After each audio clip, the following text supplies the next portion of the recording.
So lately, I haven't been doing well mentally, but to be honest, who is? Shame on you. Listen, have y'all not learned from the past couple of days? Have you not learned? Learned what? What's our lesson here?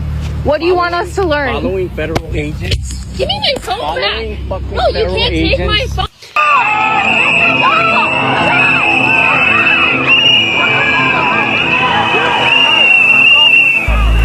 Just hours after a federal agent fatally shot a woman in her vehicle, we captured these scenes at Roosevelt High School, a few miles away. The first thing I see is 6 or 7 or 8 SUVs parked in the street, people in, military fatigues essentially, and masks. There were lots of yelling, whistling. It was really chaotic. It was around 3:30 p.m. Classes had been dismissed and students were trickling out of school. We were in a staff meeting talking about the shooting that happened earlier in the day. Another staff member came in and informed us within about 5 or 10 minutes of that meeting starting that the agents were outside. Teacher Nick Wilson ran out and started filming on his phone. One student said she fled the scene after seeing agents emerging from their cars. We see them tackle teachers on the floor, and that's when I was like, oh my God. I ran because I was scared for my life. In a statement to the New York Times, the Department of Homeland Security said agents were chasing a U.S. citizen who they said had rammed his vehicle into a government vehicle before driving and stopping in a school zone. DHS said that it was not targeting the school, its students, or its staff. The Times independently confirmed that one educator was detained by federal agents and has since been released. It made me not want to come back to school no more because it's so terrifying. So yeah, that's how I feel. Minneapolis Public Schools told the Times the incident is currently under investigation and that all MPS schools are closed until Monday out of an abundance of caution. I'm still kind of in shock that was something that happened at this place. I've called home for the last 14, 15 years of my life. The world is on fire, and what are you going to do about it? I mean, that's the question I keep asking myself. Our president, the president of the United States, just casually floated the idea of canceling the 2026 midterm elections. In an interview with Reuters, Trump said, and I'm not paraphrasing here, when you think of it, we shouldn't even have an election. So, have the alarms started going off for some of you bitches yet? Hi everyone, if you're new, welcome. If you're not, you know what fucking time it is, bitch. It's time for the Daily Scream. When asked if he would respect the results of the midterms, he said, I respect elections, but they're rigged. The White House immediately tried to clean this shit up, claiming that Trump was just joking. So a reporter asked a very basic question. Does the president find canceling elections funny? And instead of answering, Press Secretary Caroline Leavitt just snapped at him. Were you in the room? No, you weren't. I was in the room. I heard the conversation, and only someone like you would take that so seriously and pose it as a question in that way. Here's the problem. You don't get to joke about ending democracy when you've already tried to overturn an election. You don't get to joke about ending democracy when you quite literally attempted to incite an insurrection. And while they're all telling us that Trump's just joking, look at his actions. Trump is threatening to invoke the Insurrection Act in Minnesota over protests after an ICE agent brutally murdered Renee Nicole Good. People are peacefully protesting due to public outrage. That isn't an insurrection. And federal agents have already fired tear gas, including on children. A 6-month-old baby stopped breathing and a mother had to perform CPR on her own child. And when that happened, Trump's response wasn't de-escalation, it was more force. He didn't invoke the Insurrection Act on January 6th, but now, when people are protesting state violence, that's suddenly an insurrection. Polls show that ICE is wildly unpopular. Trump's approval is going downhill. Our economy is hanging on by a fucking thread. So instead of changing policy, he's floating canceling election and threatening military force. That isn't a joke. That's authoritarian behavior. This is how democracy erodes. So again, I ask, are the alarms going off for you yet?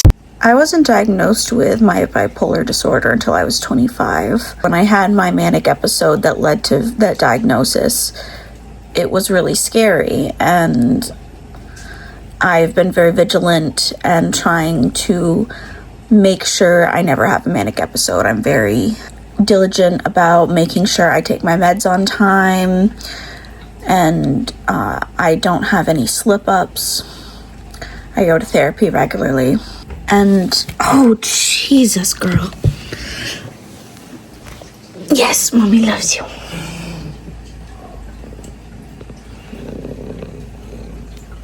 Do you hear her?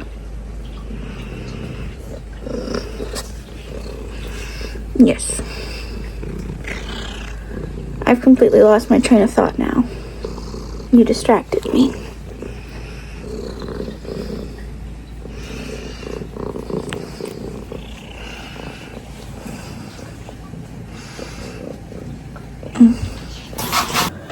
I was really concerned talking to my therapist, though, because the amount of distress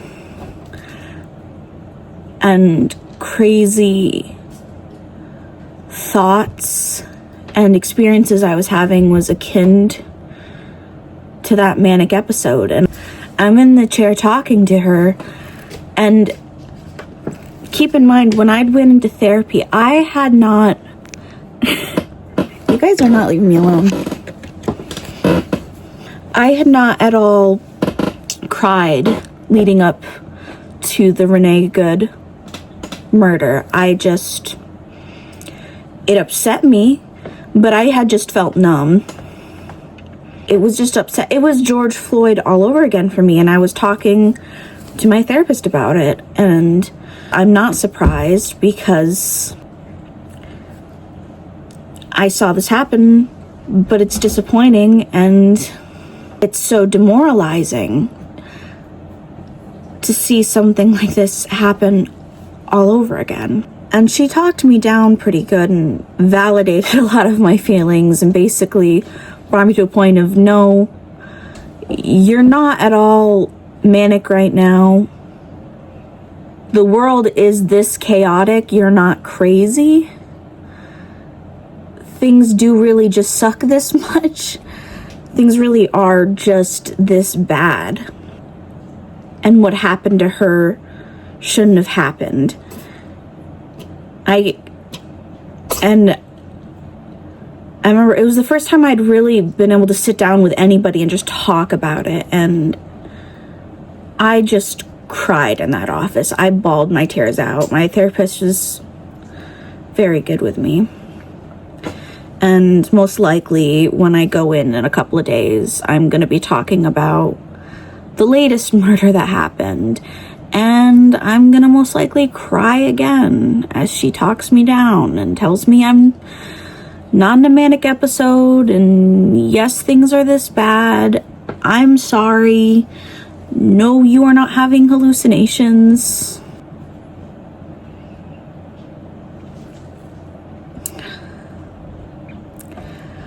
And it's just really hard.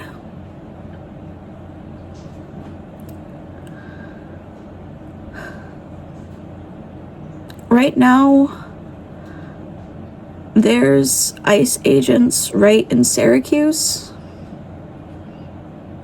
where I'm at. They're where I live, they're home. Ring footage from yesterday.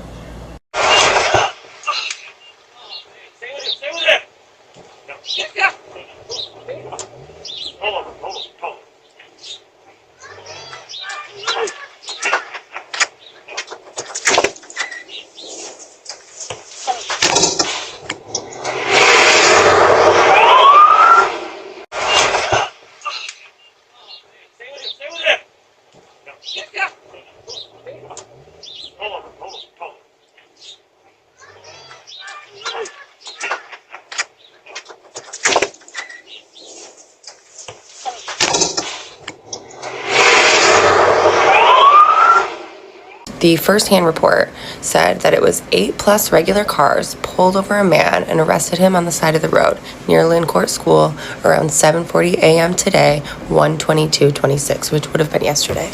What we can see, at least what I think I can see, is that two men were pulled over by at least two vehicles with a third nearby.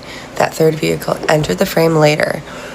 chasing after the driver while agents chased on foot. It looks like the white car is the two men's, and it looks like they were boxed in by the car in the front. And when you see the third car pull up, you can see him chase after the man as well that was running on foot. So there were 3 unmarked vehicles, possibly a light gray silver Toyota Highlander, the one in the front, and a dark gray Toyota Tundra in the back. I'm not an expert, so correct me if I'm wrong. I can't tell if the third car is the same. I think it's the same as, I think it's also a Toyota Highlander, but it's more of like a bronze gray color. And I counted 6 agents, not including assumed drivers, but I'm sure 8 makes sense. They were wearing plain clothes, masks, no visible badges, and they were wearing black vests with police ICE written on them.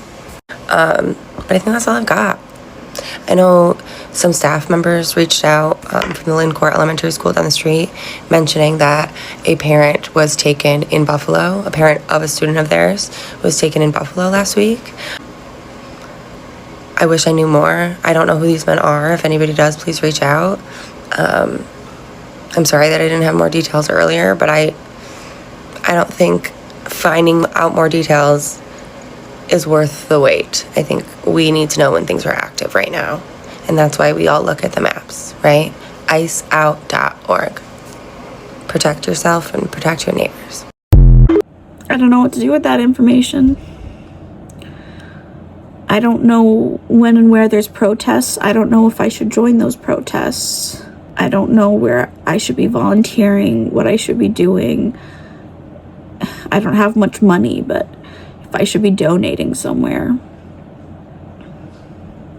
I don't have much to offer. I know I'm not okay with it.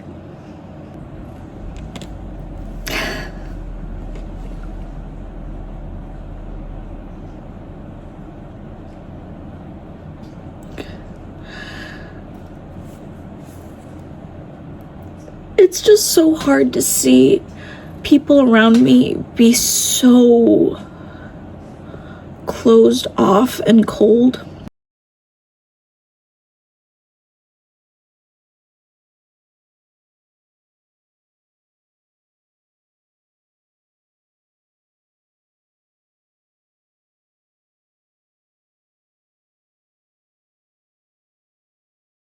People that I've known almost my whole life, people that I have known my whole life.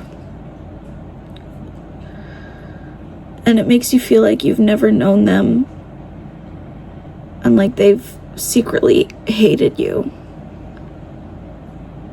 I don't understand how they can say that they worship Jesus and then be so cruel to their neighbor and their fellow man.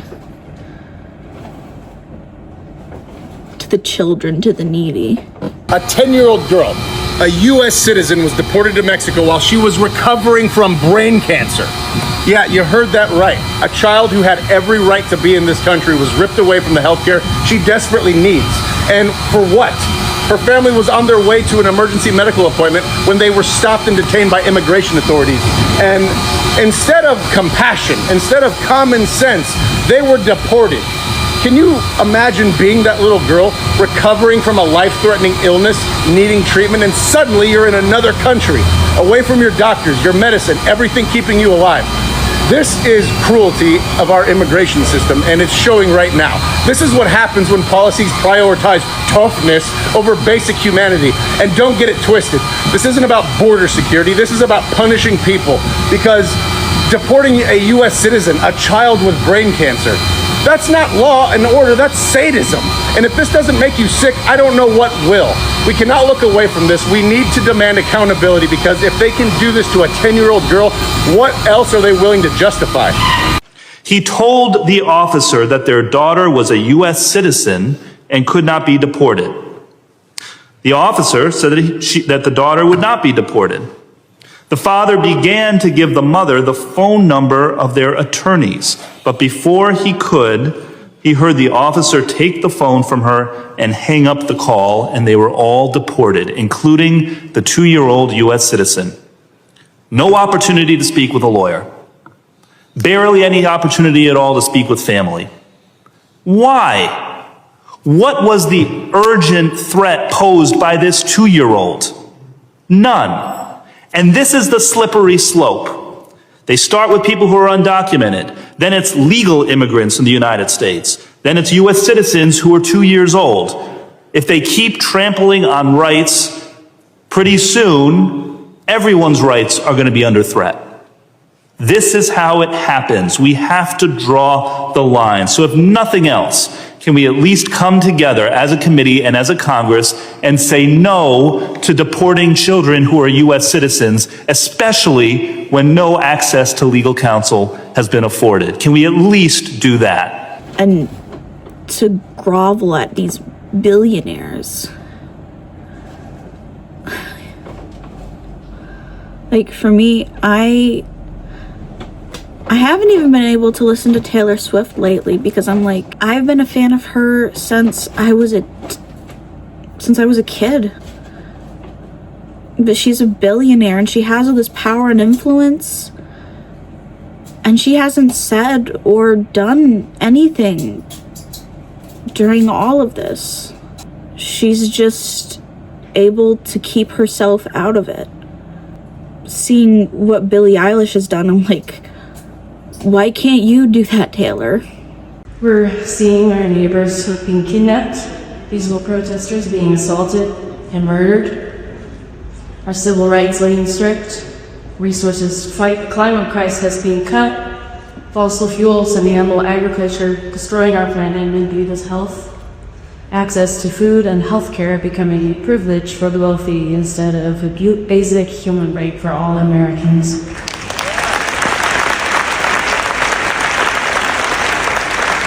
It is very clear that protecting our planet and our communities are not a priority for this administration, and it's really hard to celebrate that when we no longer feel safe in our own homes or in our streets. I want to ask you right off the bat, how much fun is it in that room? It's usually a lot of fun, but I got to be honest with you, I'm not feeling so great. We have a woman, Renee Good, was murdered in our streets of America today, and we got literally stormtroopers running around terrorizing. And as much as I love all this, I don't know if I can pretend like this crazy stuff isn't happening. We have a president who says the laws of the world don't apply to him and we could rely on his morality, but he has no morality. People can't pay their rent, they can't buy food. This isn't making us any safer. Insurance is impossible. They can't take care of their families and health. What do you think we can do? What are the solutions? Listen, it's doing something for the working people, putting all your focus on that. Right. Yeah, the rich should pay their taxes. Don't give a tax break to the rich when people are suffering so much today. Do something for people. And it's made me, know that I'm putting somebody on a high pedestal, but I just have such little patience now. I don't know if my family really loves me. The real me. How they could when they support this president. And I'm in a straight passing relationship. I'm with a man now. And, I often wonder if I hadn't met Bogey and I didn't end up being engaged to a man,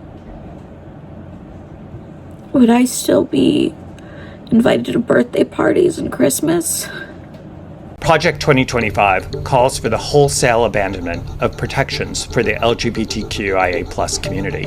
It would eliminate protections for them. Rachel Maddow is going to read what Project 2025 explicitly says in black and white. The Department of Health and Human Services should issue a general statement of policy specifying that it will not enforce any prohibition on sexual orientation and gender identity discrimination. Rescind regulations prohibiting discrimination on the basis of sexual orientation, gender identity, transgender status, and sex characteristics. This starts with deleting the terms sexual orientation and gender identity, diversity, equity, and inclusion. Entrance criteria for military service and specific occupational career fields at the Defense Department should be based on the needs of those positions. Exceptions should be removed for individuals who are already predisposed to require medical treatment, for example, HIV positive or suffering from gender dysphoria. Those with gender dysphoria should be expelled from military service. Define sex under Title IX to mean only biological sex recognized at birth. Reverse policies that allow transgender individuals to serve in the military.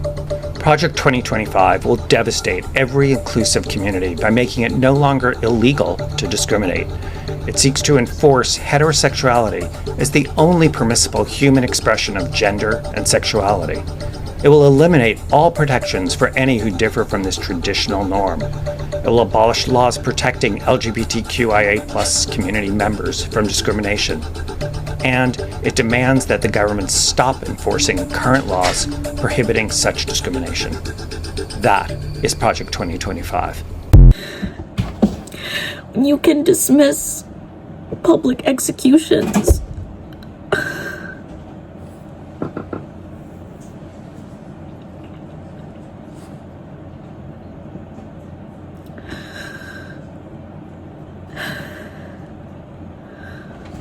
Of hate crimes.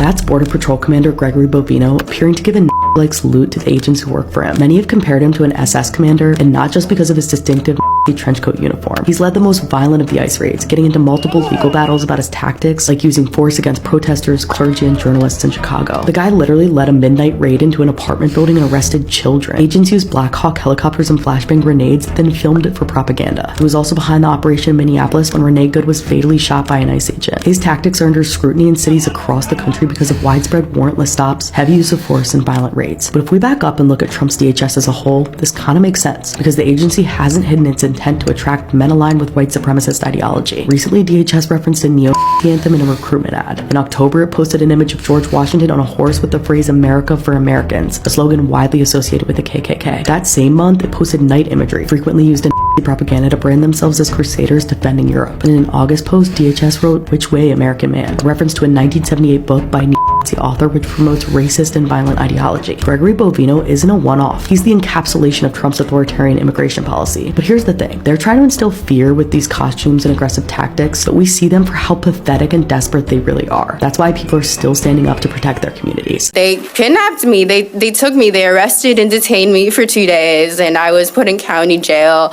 ICE came. They came out of their cars. They asked me to see my ID. And while they were asking me to see the ID, that man, he called me the N-word. They pushed me hard. They used a lot of violence. My body still hurts. I got a concussion. It's really hard for me to speak because of that concussion. And I was screaming. I was crying. I was so scared. I've never been arrested in my life. I don't have a criminal record. I have a clean record. I was literal cuffs were put on my legs, cuffs on my hands. And I was actually detained with a Native American woman. And God bless her heart, she went through a lot too. She was also detained by ICE, and she was also a U.S. citizen, and like me. And she had gashes on her face. They shattered her windows. She had blood on her jeans, her corduroy jeans, and she was crying because she was so scared because she was with her dog. She was so scared that her dog got hurt. She was so scared for her life. We were both crying together. We were holding each other tight, and I'll never forget the fear that we both felt in our hearts that day. And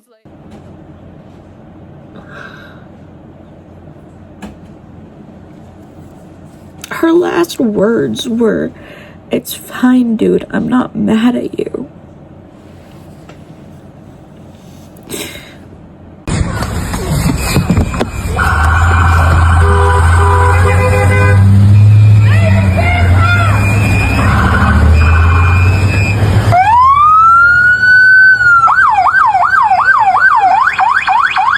That's fine, dude. I'm not mad at you. Show your warning, just so you know. It'll be the same plate when you come talk to us later. That's fine. U.S. citizen, former. You want to come at us? You want to come at us? I say go get yourself some lunch, big boy. Go ahead. Out of the car. Get out of the car. Get out of the car. Oh!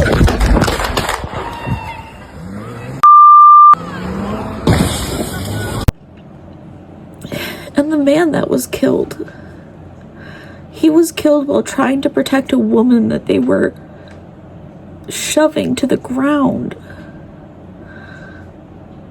Like, how many times have we called on men to be protectors? And then we finally have a man that's a protector. And he gets ganged up on by this group of masked men and beaten up and then shot to death.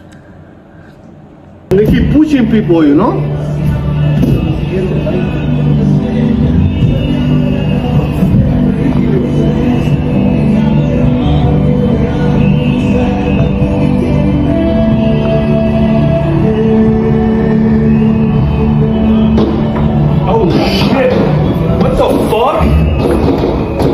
They killed him? Did they fucking kill that guy? Are you fucking kidding me, dude? Not again. Are you fucking kidding me? That guy's dead. Yo, we need. But we're going to look at this from a whole bunch of different angles because a whole bunch of videos have come out of the new ICE murder in Minneapolis. And literally none of them look remotely acceptable. I mean, this is one where you're seeing even bootlickers who were somehow trying to defend the killing of Renee Good, even they are struggling to cover this one, to cover the tracks of ICE on this one. So, all right, let's start with this one here. Take a look.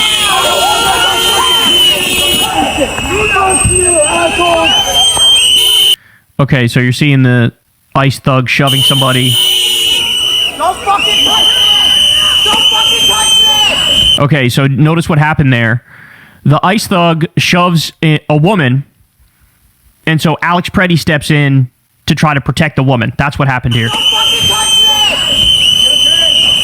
And then immediately gets pepper sprayed by the ICE thug, which, by the way, people haven't talked about this because the shooting itself is obviously egregious and is requiring all the conversation. But, like, this alone shows these people are completely and utterly unhinged. There was no excuse whatsoever to pepper spray him. He wasn't fighting the guy. He wasn't resisting in any way, shape, or form. He was literally just protecting a woman who they were assaulting. Don't fucking touch me! Don't fucking touch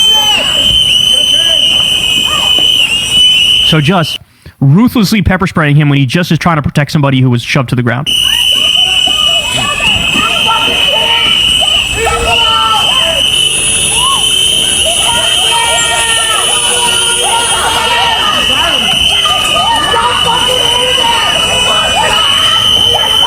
So now you see the scrum, and it literally, if you were to slow it down and count out how many ICE criminals there are, there's 8 of them. There's 8 of them, and at least like 5 of them are beating his ass.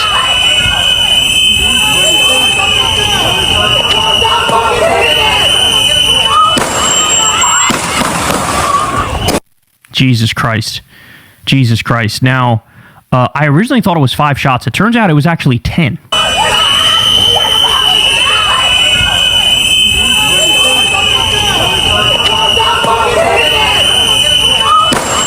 So what happens is one of them disarms him and takes a gun, which was in his holster, by the way. He wasn't threatening or anything. And he's permitted to carry. It's totally legal. So they take his gun, and one of the guys takes his gun and says gun, and then 1 or 2 of them just flip out and start shooting him in the back and murdering him. All right, we have other angles here that we're going to get to. So all of it started because they decided to push the woman, and when the dude stepped in to stop them from assaulting her, they killed him. Insane. Yeah, so here's another angle of exactly that.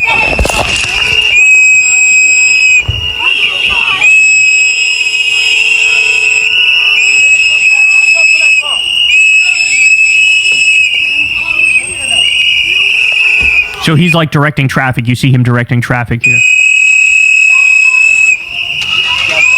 Go!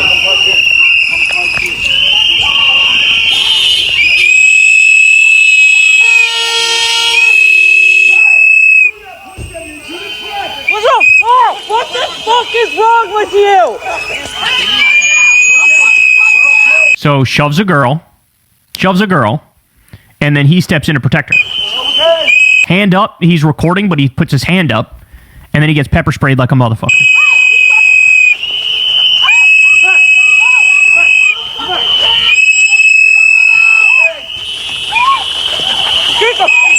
The fuck, people? The fuck is wrong with you? Honestly.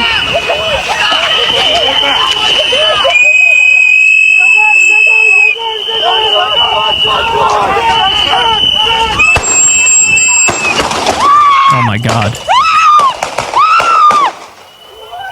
10 shots. He literally gets shot in the back too. In the back. All right. Stabilized version.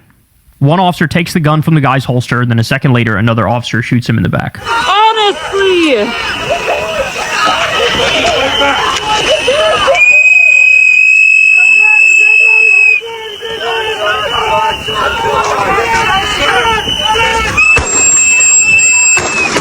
Oh my God. This angle right here, I feel like, is the most devastating. Honestly.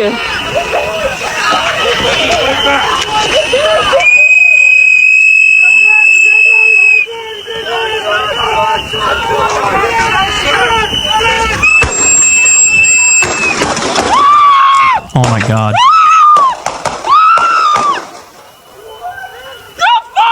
They all back up like criminals. Notice that? They all back up like criminals. And they kept shooting when he was already shot and dead and laying on the ground. By the way, they also prevent somebody from helping him too.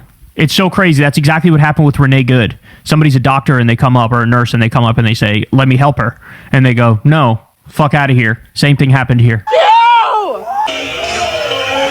Here we go, slow motion.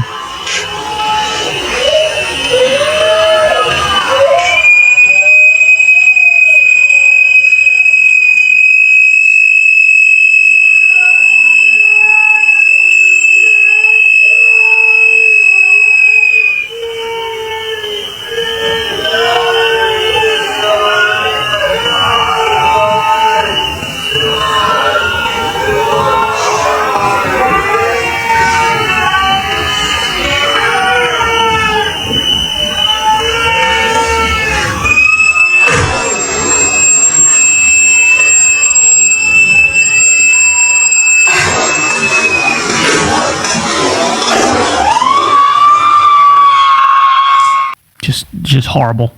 Extremely clear-cut execution, removed his gun, and then shot him in the back. Highest resolution footage so far, slowed down. Here we go.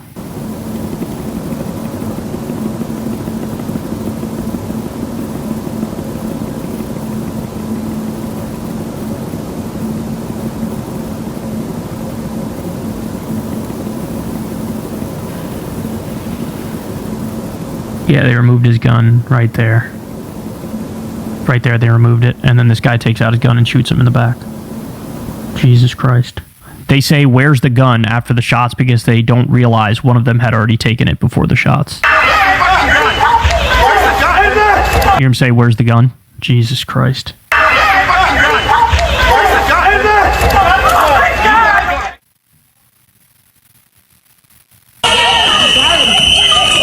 Kick the gun out, is that what that is?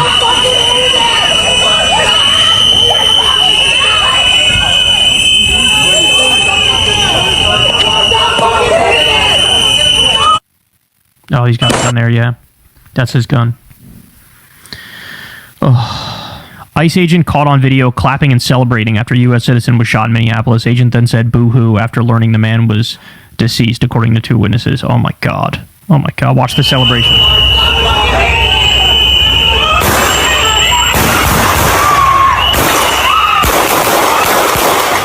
You see that? Clapping after he got shot. Look at that one more time.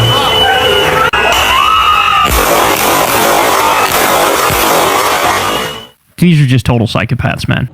And we're supposed to just be okay with it. The president has been accused by so many women of sexual assault. He's been convicted of sexual assault by one woman. First met Mr. Trump when I was representing Utah as a contestant in the Miss USA pageant in 1997. Mr. Trump greeted me with a hug and a kiss on my lips. I was shocked because that was the first time that any man had ever greeted me in that manner.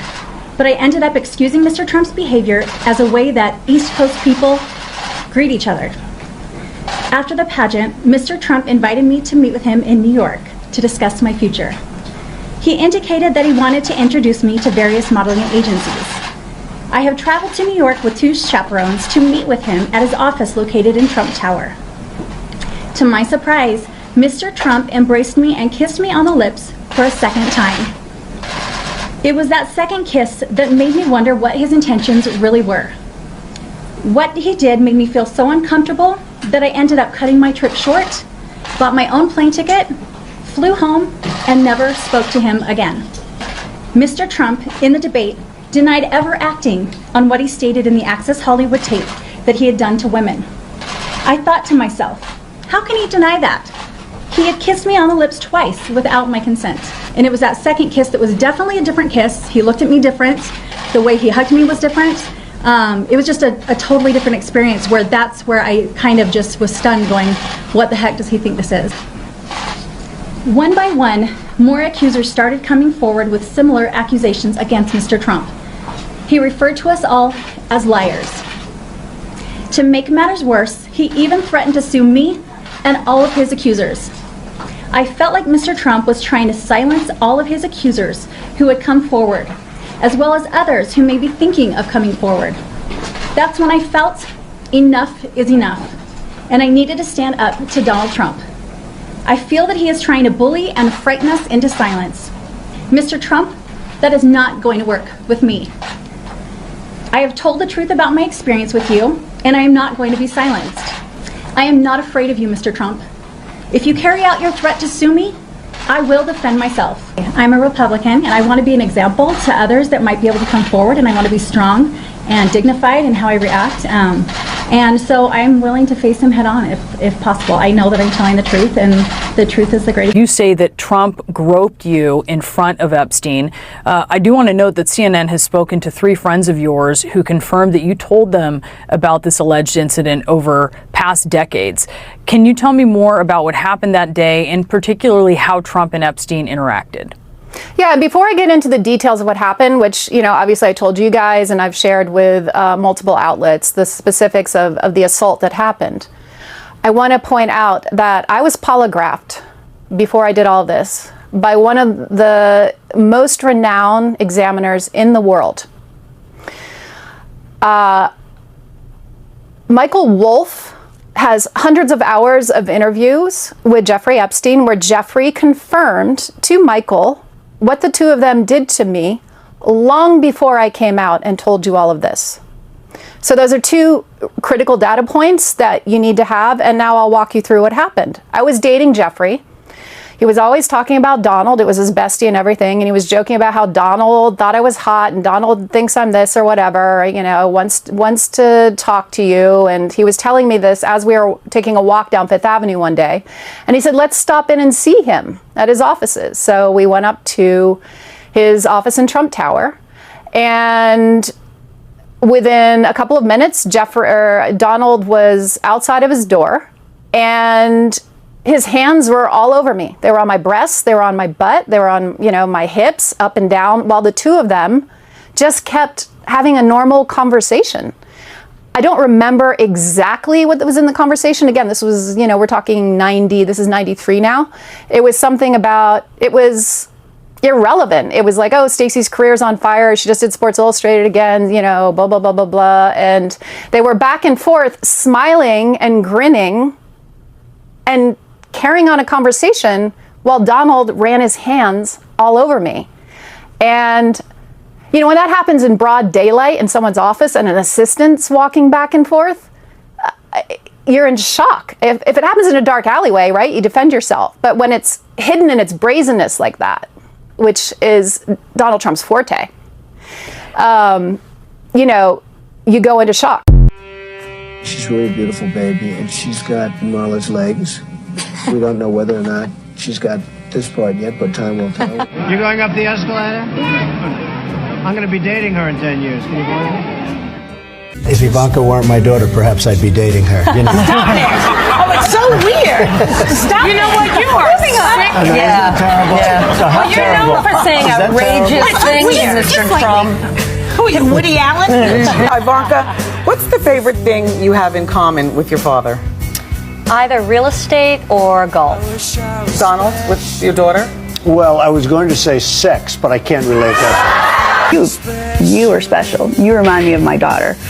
You know, he's like, you're smart, beautiful, and a woman to be reckoned with. He said I was beautiful like her, and, you know, she's a smart girl, and there wasn't a lot of complaining, but there was some. I heard a lot about her. She's one of the great beauties of the world, according to everybody, and I helped create her. My daughter, Ivanka. Yeah. She's 6 feet tall. She's got the best body. By the way, your daughter, she's beautiful. Can I say this? A piece of ass. Yeah. She looks more voluptuous than ever. She's actually always been very voluptuous. Taylor is a former chief of staff at the Department of Homeland Security. These incidents included claims by aides that Trump made lewd comments about his daughter Ivanka's appearance and talked about what it might be like to have sex with her. Not releasing the Epstein files. Fuck Marjorie Taylor Greene. I don't care what you do. Start a fucking war. Just don't let him get out. If I go down, I will bring all of you down. Sounds a little rough. Are you feeling all right? I feel great. I was shouting at people because they were stupid about something. It was sexy, didn't she? It was very sexy to be Didn't she say that? So, sir, I just want to confirm. It's your testimony that E. Jean Carroll said that she loved being sexually assaulted by you? And when you're a star, they let you do it. You can do anything. Grab them by the you can do anything. That's what you said, correct? Well, historically, that's true with stars. It's true with stars that they can grab women by the Well, if you look over the last million years, I guess that's been largely true. Not always, but largely true. Started to basically have with me, and I was screaming. I've never had before. It was my first time. That's Katie Johnson, a pseudonym for the woman who claimed in 2016 that Trump her when she was just 13 years old at Epstein's Manhattan residence in 1994. When she was set to speak to reporters about one of her lawsuits against the men, she abruptly backed out, citing multiple threats. She has decided that she's too afraid. Then she dropped the case entirely. Now the horrifying details of the anonymous woman's claims are resurfacing after Trump's refusal to release the Epstein files despite spending years promising he would. It's caused suspicion even from MAGA. In lawsuits, Johnson alleged she was recruited under false pretenses to Epstein's parties and forced to be a That's when she says Trump forcibly her as she pleaded for him to stop. She even claimed that he threatened to kill her and her family if she ever told anyone what he and Epstein had done to her. It's important to note that none of Johnson's allegations have been proven in court and her identity has remained anonymous, making her claims hard to prove. But they're worth investigating given the numerous credible essay accusations against Trump, his public comments about young women and girls, and his close relationship with Epstein from the late 80s through the early 2000s. The two did have a falling out in 2004, but it wasn't about Epstein's illegal conduct. It was over a Palm Beach mansion bidding war. If anything has become clear in the years following Epstein's death, it's that the powerful can get away with almost anything in the US. The criminal justice system doesn't protect victims. It protects those with power time and time again. Not a single person involved with Epstein is currently in prison for their crimes against children, except for Ghislaine Maxwell. This isn't left versus right, it's up versus down, and we know what side Trump is on. He's in the Epstein files. He's covering up the Epstein files. He doesn't want to release them.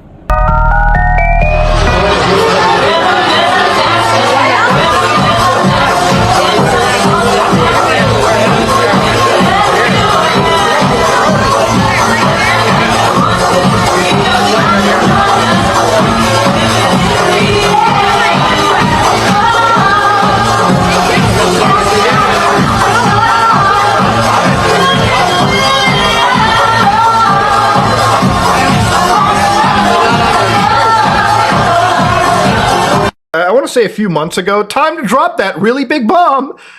Donald Trump is in the Epstein files, and that is the reason they have not been made public. Have a nice day, Donald.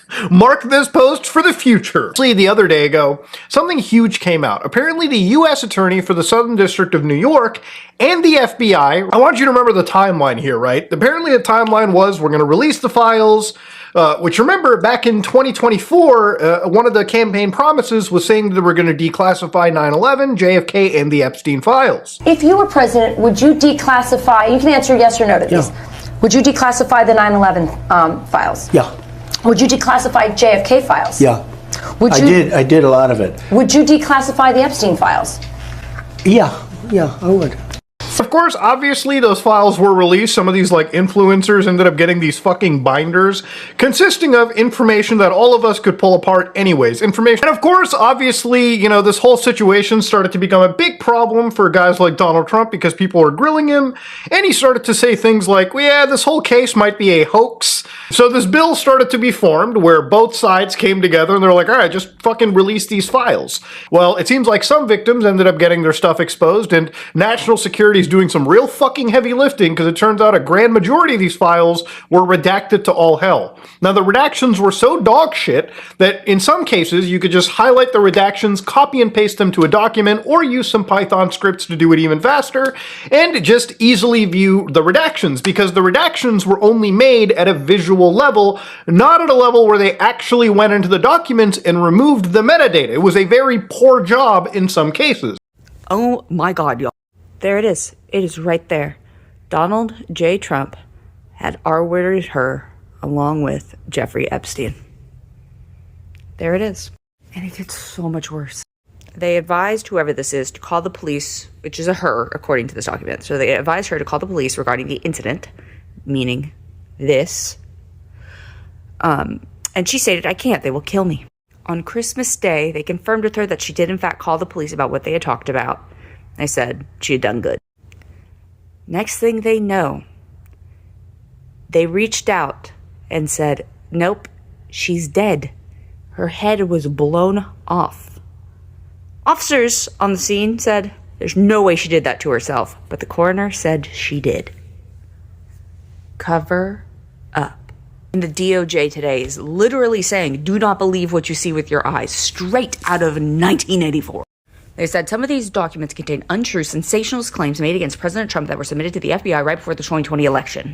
To be clear, the claims are unfounded and false, and if they had a shred of credibility, they certainly would have already been weaponized against President Trump. It was a sealed record. What are you talking about? Just so we're abundantly clear, little Miss Bundy, this was filed the week before the election. There's no way that this was going to get out that quickly. So you're saying that this was done just to discredit the president's run is malarkey. It's just malarkey. This whole thing is crazy, but this is also the one that says blank reported this in 1997 and nothing was done. The government has failed us as a population, more specifically these victims. And I'm not going to say these women because A, they were children, but also there's men, little boys that were in on this. So here it is. Let's see, the ETF, it's not quite on there. Hang on. The last digit here is a 7 if you want to look it up for yourself. While everyone was distracted with the whole Nicki Minaj interview, everyone is missing this document from the Epstein files that was just released that outlines that Donald Trump witnessed a newborn baby of a 13-year-old girl that he would partake in and witnessed it being murdered. So in this document that you can find on the justice.gov website on the recent batch 8, if you go to page 90 and go to this file 25010, you get this file. And on the first page of this email that was sent in 2020, this woman alleges that in 1984, when she was 13 years old, she was being trafficked by her uncle and Epstein when she was 13 years old and pregnant. And if you go to the third page of this document, it lists Donald Trump. They forgot to redact his name. And then it states he participated regularly in paying money to force me to redact it with him. And he, Donald Trump, was present when my uncle deleted my newborn child and disposed of the body in Lake Michigan. Again, the document file ending in 25010 alleges that Donald Trump regularly had relations with a 13-year-old girl who was pregnant, alleges that Donald Trump was there when her uncle deleted her newborn daughter from this earth, and that Donald Trump was also there when the body was disposed of. And there is only one logical reason that I can think of why Donald Trump would want to be there and make sure that he witnesses with his own 2 eyes the baby being deleted and disposed of. He's told a reporter that was asking about the Epstein files, quiet, Piggy. Yeah, Jennifer, go ahead. Go ahead. Incriminating in the file, sir. Quiet. On Venezuela, sir, you've had a lot of meetings on Venezuela. You guys used to be QAnon. Wasn't that your whole thing? Was caring about the children and the sex trafficking rings? Yet you're still going behind this man who is the sexual predator, who is the one covering up the sex trafficking rings, protecting the pedophiles. You want to preach about Second Amendment rights, but then you're fine with a man getting shot for simply carrying a gun with him, not pulling it out, not threatening anybody with it, a gun he was legally allowed to have. It now all of a sudden being illegal to record people, to document evidence of what's going on. Take a look at this video shared with Fox 9. It shows ICE detaining a man at a gas station. This is in St. Paul, not Minneapolis. And you can see those agents carrying him away by his arms and legs, and you can hear the bystanders protesting his detainment. I seen some videos of them taking him by all fours, a U.S. citizen that was born here in St. Paul, Minnesota, for exercising his rights, recording ICE on a private property. And they took him. They grabbed him by all fours like he was a fucking animal, and they took him. So excuse my language. But again, born and raised here for recording, exercising his rights. Excuse my language one more time. That's bull. Fox 9 reached out to DHS to learn more about this specific incident, but we have not heard back. I just have such little patience, and I'm scared to ever talk openly about it. Not necessarily because I'm ashamed of where I personally stand, but because I'm afraid of knowing where the people in my life stand, of looking at these people that I like and that I care about and knowing that they don't care about me, that they can be fine with their neighbors being taken out.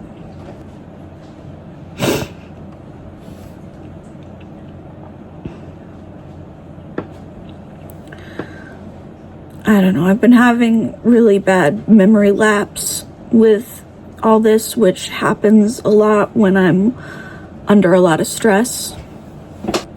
I've been scared to interact with people that I know because I don't want to know at this point if they're evil.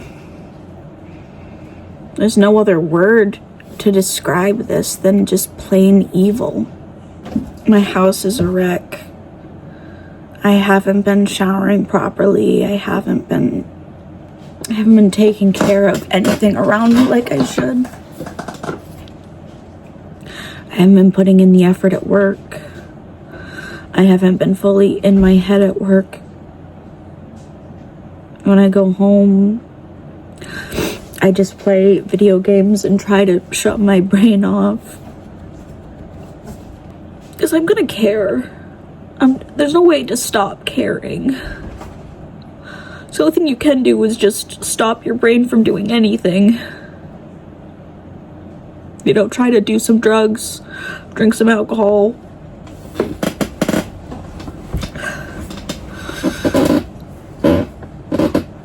And I want to be better. I wish I was going to the gym. I wish I was looking into how to get my gun permit and marching back into that gun store and being like, I've got what I need to get a gun. Get me my gun so I can also too be protected at the protest, and then I can go get myself shot like everybody else, and then I can be the queer woman and then have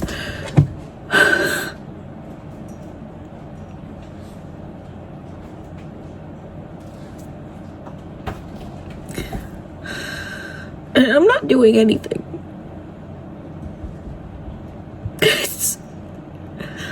It's so hard to get out of bed.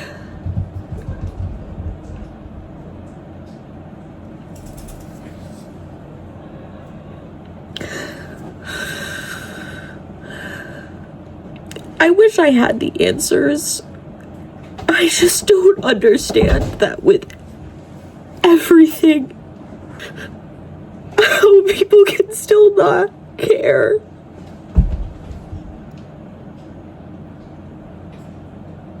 I'm so angry and disappointed and sad. And I hate that I have so much love for people that don't love me the same way back. I feel like I don't even have a family anymore. And I know that's not true. But they're voting for these same policies that would get me killed. Because I'm the type of person that would record an ICE agent. I'm the type of person that would stand up for a woman being shoved. I'm the type of person who would have a wife and a dog in the backseat and drop my kids off at school. I'm just a person in general.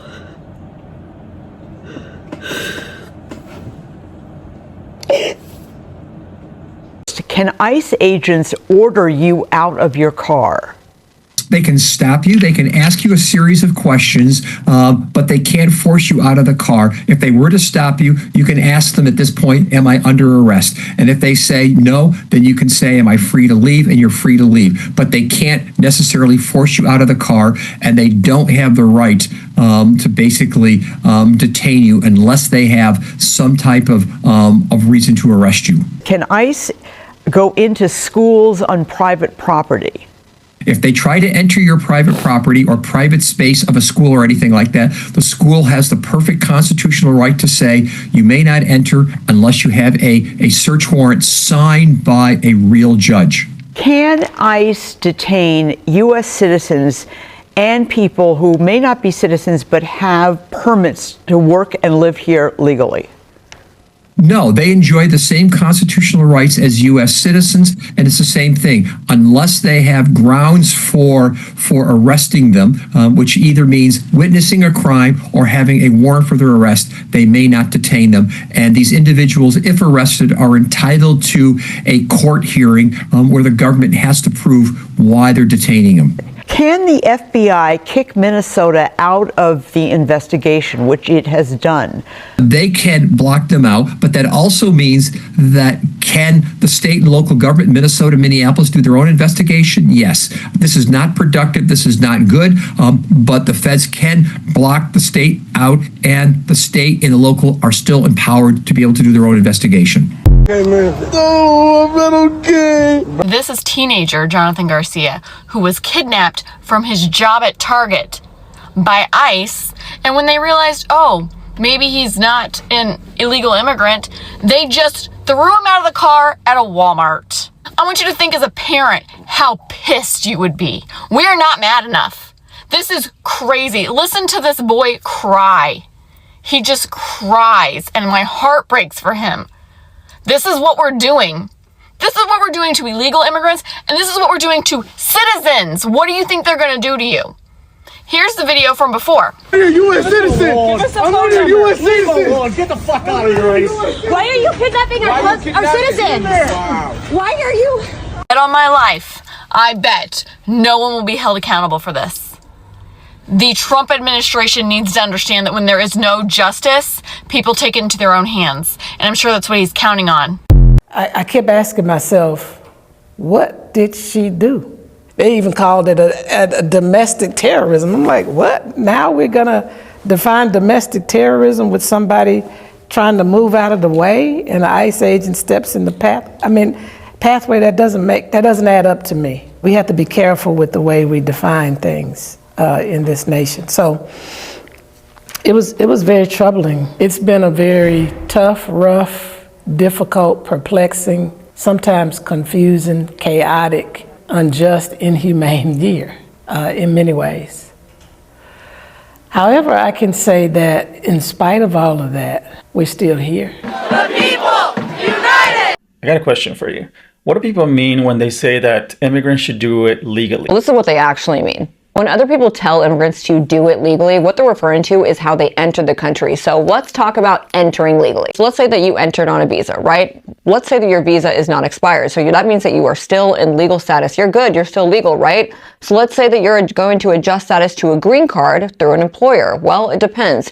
Are you with an employer who will actually petition for you for a green card? Then possibly you did the entire thing legally. But let's say that you are on a visa that might transition into a green card, but you're on a lottery system. So a lot of visas, like an H-1B, you have to be selected, meaning the government only gives out a certain amount a year, right? Let's say you're lucky to be selected. And if you win the lottery, then you adjust status. But then you're going down to the visa bulletin. It doesn't mean that you will immediately get a green card just because you're lucky enough to win the lottery, right? Because then when you're in the visa bulletin, depending on what country you're from, it could take you up to like 25 years to get your green card. So yeah, you did the entire thing legally, you won, you got the lottery, but oh no, you have to wait another like 25 years and be undocumented in the United States in order to get your green card. Okay, now let's say you're still on the employment-based route, but you're an employment-based temporary visa and you could not be eligible for the lottery. You're in a temporary visa, meaning that you were supposed to return or it expired. Now you are in the expired status part. You were not here, no longer doing it legally, although you did enter legally, which is so weird. So now you need to look at other options, because if you are in expired status, you're not longer going through an employer. So now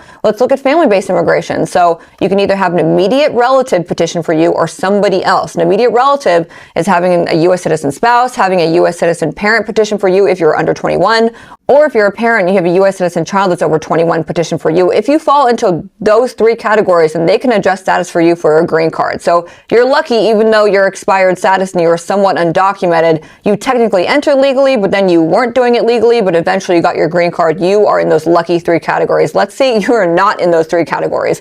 If you have anybody else in the visa bulletin petition for you, like a sibling petition for you, then you're down to the visa bulletin. The visa bulletin will show you exactly how long you have to wait for a green card. For example, if you have a U.S. citizen sibling petition for you, even if they are a U.S. citizen and you entered legally and you're from Mexico, you're waiting up to about 25 years to get your green card. So yes, you entered legally, but you lost status and you fell into an unlucky category and you're from a country with a high immigration rate. Oh, you're waiting about 25 years where you are literally undocumented in the United States before you're getting a green card. Okay, so let's say that you're not eligible for family-based immigration. Neither are you eligible for employment-based immigration. Now we go into humanitarian visas. So let's go into a T or a U visa. So U visa is when you've been a victim of a crime. A T visa is when you've been trafficked into the country either by a person, entity, organization, or an employer. Now you have to go down to the visa bulletin because these visas are capped. So if you, just to apply for this visa, which is not a green card, by the way, the government only gives about a certain amount a year per country. So you're waiting, you could wake up to 20 years and then eventually you can adjust status. But for the entire 20-year period, you are undocumented in the United States. Therefore, you are not doing it legally per MAGA standards. Remember, you still entered legally, you're still doing it legally, but let's say that none of these areas apply to you. That limits you to asylum. If you're eligible or you want to pursue it, good luck, because you have 1 year to apply. And if you don't apply within 1 year, it's very likely you'll get denied, unless you have a very good legal excuse. However, let's say you even do apply on time, it's about a 95% denial rate. You're more likely than not to get denied for asylum, even if you have the best argument in the world with the best lawyer. Now, if you get denied, this is the riskiest application because you will automatically be referred to court unless you have some kind of legal status. Most people applying for asylum don't have legal status. That's the whole purpose of it. So now when you're in court, you're not getting a fair shot in front of a judge. They are actively trying to deport you. When you're in court in immigration, you are in removal proceedings. And if you're going to lose at USCIS, it's more likely than not that you are going to lose in court, especially under this administration where you don't have a fair shot in hell. So then you get deported. So good for you. You did it legally to only eventually get deported. The ICE officer has every right to protect himself. And now your kids are going to have to tell the story that my mom was unalived by an ICE agent because she decided to use her vehicle to block a federal investigation after she dropped us off at school because she wanted to protect illegal aliens in the state of Minnesota. Renee Good is dead because an untrained federal officer with a gun got mad and shot her 3 times against DOJ policy.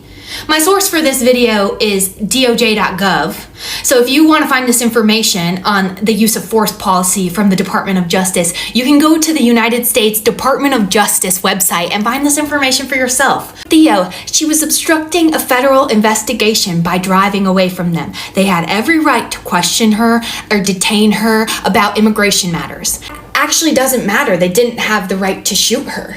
If you look at the use of force policy, point A, deadly force may not be used to prevent an escape of a fleeing suspect. So even if they thought she did a crime and was fleeing the scene, they can't shoot at her. Oh, they were just trying to get her to stop. Well, actually, let me direct you to point B, where it also says firearms may not be shot to disable moving vehicles. So you can't shoot at somebody just to stop their car either. So even if you thought that they had a right to stop her and detain her and question her, they don't have a right to shoot at her. Well, Theo, they have a right to shoot at her because she was trying to hit the cop with her car. Actually, no, they don't. Let me direct your attention to point B again. The verbiage is very clear on this. The only reason that they can shoot at a moving vehicle is if 1, a person in the vehicle is threatening the officer or another person with deadly force by means other than the vehicle.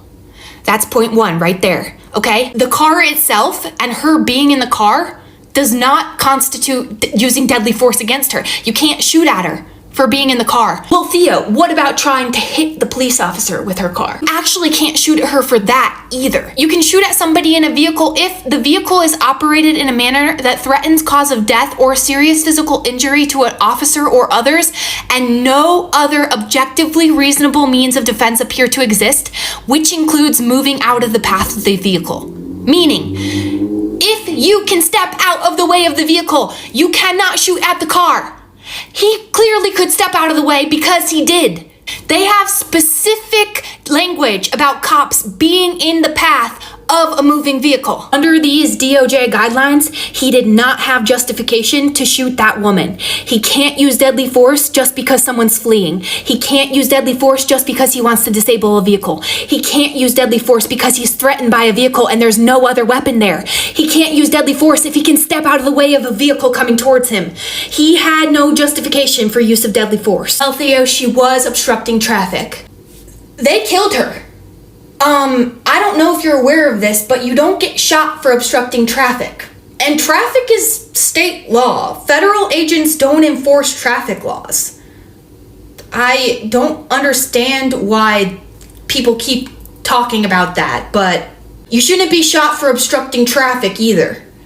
And this is just a humanity thing, but after they shot her 3 times, they prevented a physician from providing CPR, and 15 minutes later, when the ambulances actually arrived, she's bleeding out on the scene, they blocked the ambulances from getting to her. They had to carry her like a sack of potatoes, according to one witness. That's not how you administer CPR.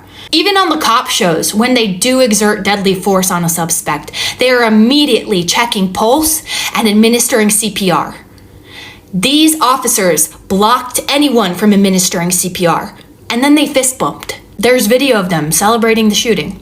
From a humanities perspective, I really don't understand how you could be defending that. From a policy perspective, it seems pretty clear to me too that he was in the wrong. The first words she said to him were, "I'm not mad at you." And the last thing he said to her was "fucking bitch," as her corpse drove away with 3 of his bullets in her goddamn face. That's how you frame this thing. That's the new angle. How many murder angles do you need to see? How many more? He shot her in the face and called her a fucking bitch. And then he got in his car and drove away while his buddies made sure an ambulance couldn't reach her. While his buddies stood around going, "Oh, guess it's getting a little warm in here, huh, fellas?"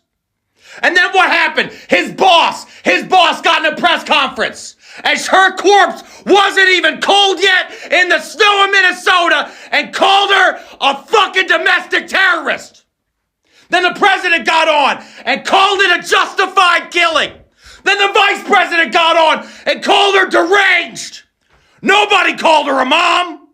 Nobody called her an American citizen. Nobody called her Renee Good. What they called her was in the way. And now here we are, a 4th, a 5th, a 6th angle. How many angles do you need to see before you realize our Constitution's dead? Here's a story right now that's raising huge alarms across the country. A 5-year-old boy, Liam Ramos, was detained by federal immigration agents in Minnesota as he came home from preschool. Photos shared by school officials show him in the snow, wearing a blue hat with bunny ears, carrying a Spider-Man backpack, and being led towards an SUV by ICE officers. School leaders say this wasn't just a regular arrest. They argue ICE effectively used the child to try to locate other adults in the home. They said the child was taken out of a running car, led to the front door, and told to knock so officers could see if anyone else was inside. Officials also reported that another adult outside of the house reportedly begged ICE agents to let them care for the child, but ICE agents refused. While the Department of Homeland Security says that ICE didn't target the child and claims the agents were focused on his father during the targeted operation, the image of a preschooler in winter snow walking with officers has resonated deeply with America, especially coming amid a broader surge in immigration enforcement in Minneapolis. Critics, including school officials and immigration advocates, say this raises serious questions about the enforcement tactics and the impact on children's safety and well-being. And this is not some isolated incident, as officials say at least 4 students in the same district have been detained recently. The woman in pink who filmed the murder of Alex Preddy today signed a court-issued affidavit saying that she is afraid to go home because ICE agents are coming for her. I'm just going to read the whole thing because it's incredibly powerful and terrifying. I am a resident of the Whittier neighborhood of Minneapolis, Minnesota. I am over 18 years of age. I am a children's entertainer who specializes in face painting. On Saturday, January 24th, 2026, at about 8:50 a.m., I was getting ready to go to work when I heard whistles outside. I knew the whistles meant that ICE agents were in the area, so I decided to check it out on my way to work. I've been involved in observing in my community because it is so important to document what ICE is doing to my neighbors. Connecting to your local community and knowing who your neighbors are is something I profoundly value. I drove to Nicollet Avenue and 26th where I could hear the whistles coming from. I turned south onto Nicollet. There were already several ICE agents there, and they'd set up a sort of vehicle convoy on Nicollet and 28th. There were also about 15 observers there recording and observing ICE. I saw ICE agents surrounding cars and punching car windows. I also saw them stopping vehicles farther down Nicollet, so I backed up because I didn't feel safe continuing on. I noticed a man sort of acting to help traffic move more smoothly. He helped me find a place to park. I got out with my whistle and my camera. I went over to him and said something like, "I'm going to film and use my whistle." It seemed like most ICE activity was happening a little farther down the street from us, near 27th. Someone was being thrown to the ground. I started recording. There was an agent by a car across the street. 2 observers were a few feet away from the agent, blowing their whistles. One was wearing a backpack. I and the man who was observing and helping direct traffic were standing in the street. There was a phone in the man's hand recording a video. An agent approached and asked us to back up, so I moved slowly back onto the sidewalk. The man stayed in the street filming as the other observers I mentioned earlier were being forced backward by another ICE agent threatening them with pepper spray. The man went closer to support them as they got threatened, just with his camera out. I did not see him reach for or hold a gun. Then the ICE agent shoved one of the other observers to the ground. Then he started pepper spraying all 3 of them directly in the face and all over. The man with the phone put his hands above his head and the agent sprayed him again and pushed him. And this is exactly what her video shows. Then the man tried to help up the woman the ICE agent had shoved to the ground. The ICE agents just kept spraying. More agents came over and grabbed the man who was still trying to help the woman get up. All 3 of the observers looked to have been badly affected by the pepper spray. I could feel the pepper spray in my eyes. The agents pulled the man on the ground. I didn't see him touch any of them. He wasn't even turned toward them. It didn't look like he was trying to resist, just trying to help the woman up. I didn't see him with a gun. They threw him to the ground. 4 or 5 agents had him on the ground and they just started shooting him. They shot him so many times. I don't know why they shot him. He was only helping. I was 5 feet away from him and they just shot him. The video I recorded of what happened accurately depicts the events leading up to the agents shooting him and several minutes afterwards. The video is attached as Exhibit 1. I have read the statement from DHS about what has happened, and it was wrong. The man did not approach the agents with a gun. He approached them with a camera. He was just trying to help a woman get up, and they took him to the ground. I feel afraid. Only hours have passed since they shot a man right in front of me, and I don't feel like I can go home because I heard agents were looking for me. I don't know what the agents will do when they find me. I do know that they're not telling the truth about what happened.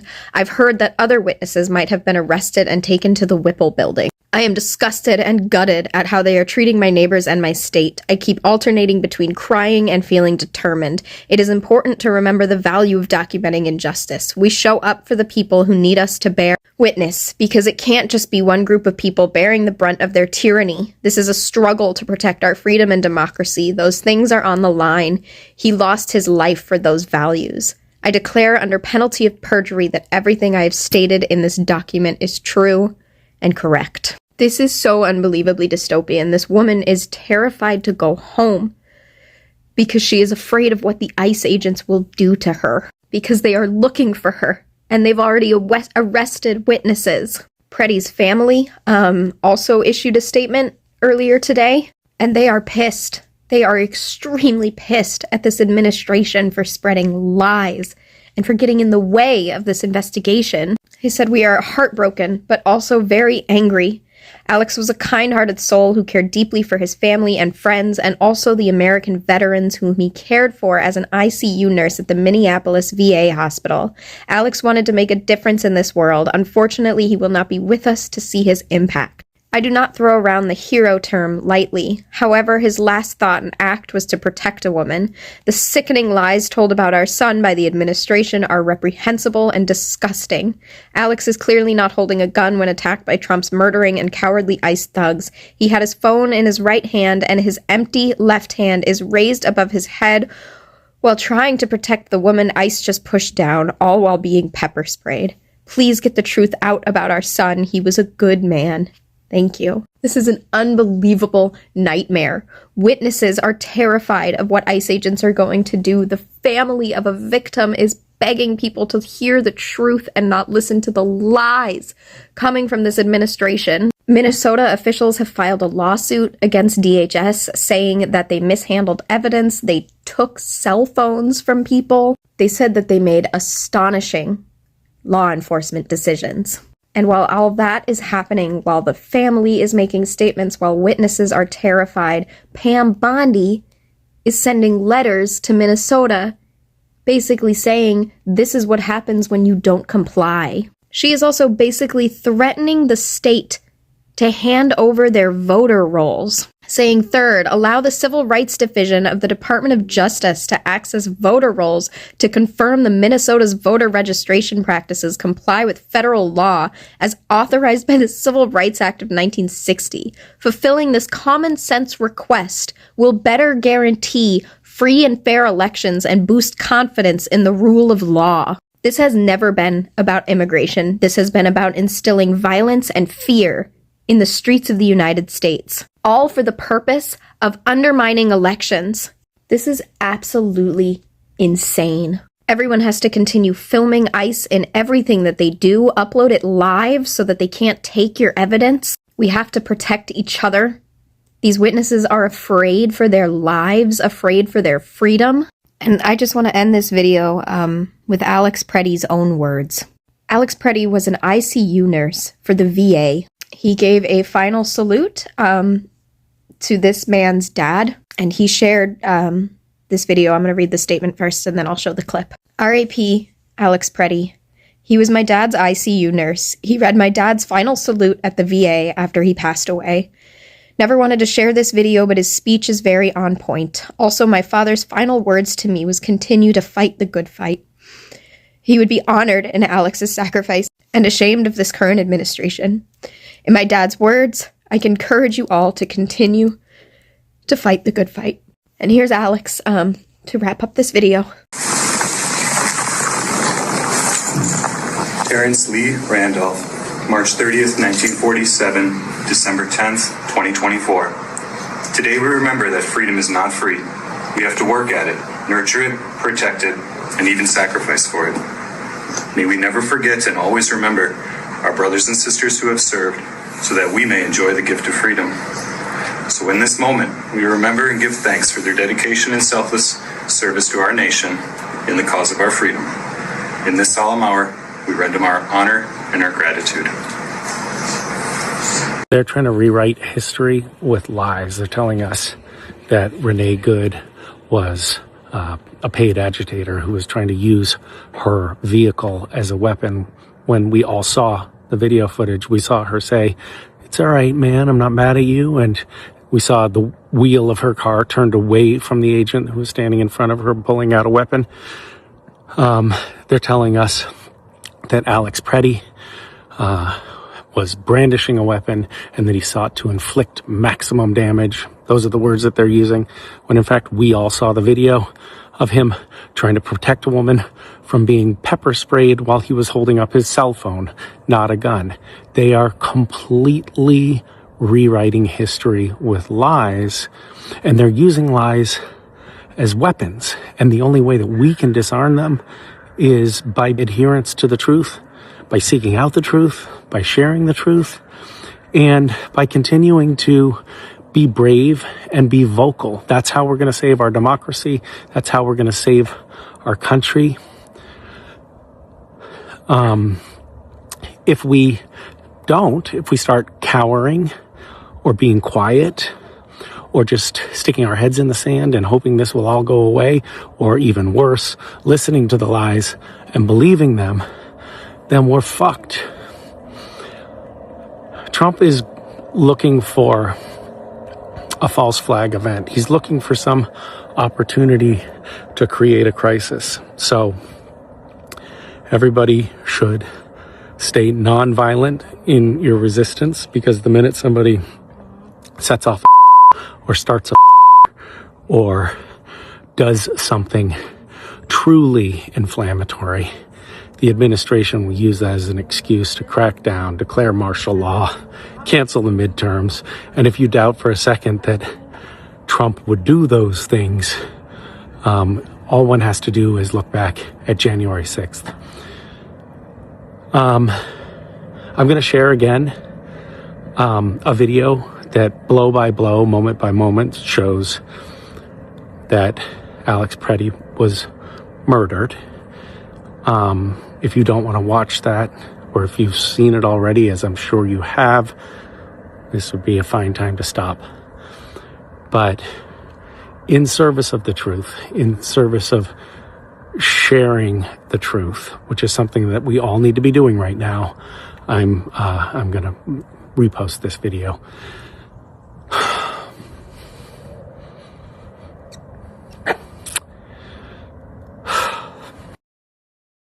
A bystander on the sidewalk approaches and films the escalating confrontation between Border Patrol agents and protesters, filming them in the street. Here, we see an agent shoving another protester to the ground. Preddy puts himself between the agent and the protester and is sprayed with a chemical irritant. Preddy tries to assist the protester and is sprayed again. Here we can see Preddy put his phone in his pocket. Agents try to pull him away, but he resists as he continues to try to help the protester to their feet. 2 additional bystanders film as 5 agents begin to swarm Preddy. One bystander films in the street, another from inside a shop across the street. They are kicking them in the face! As Preddy is forced to the ground, we can see both of his hands. He is not holding a firearm. An agent in a gray jacket is circling the perimeter as agents restrain Preddy. The gray jacket agent joins the scuffle. We can see him reaching around Preddy's waist and underneath his jacket. Seconds before the shooting, an agent is striking Preddy. At that moment, we get another glimpse of Preddy's hands. There's still no gun. From this other angle, we get a clearer look at the final seconds before Preddy is killed. This agent in the black beanie who shoots Preddy is recapping his pepper spray. Someone yells, "Gun," and he immediately draws his firearm. No other agents can be seen pointing a gun at Preddy. While this is happening, the gray jacket agent has removed Preddy's gun from his holster and started to walk away. Preddy is kneeling with nothing in his hands when the agent in the black beanie fires.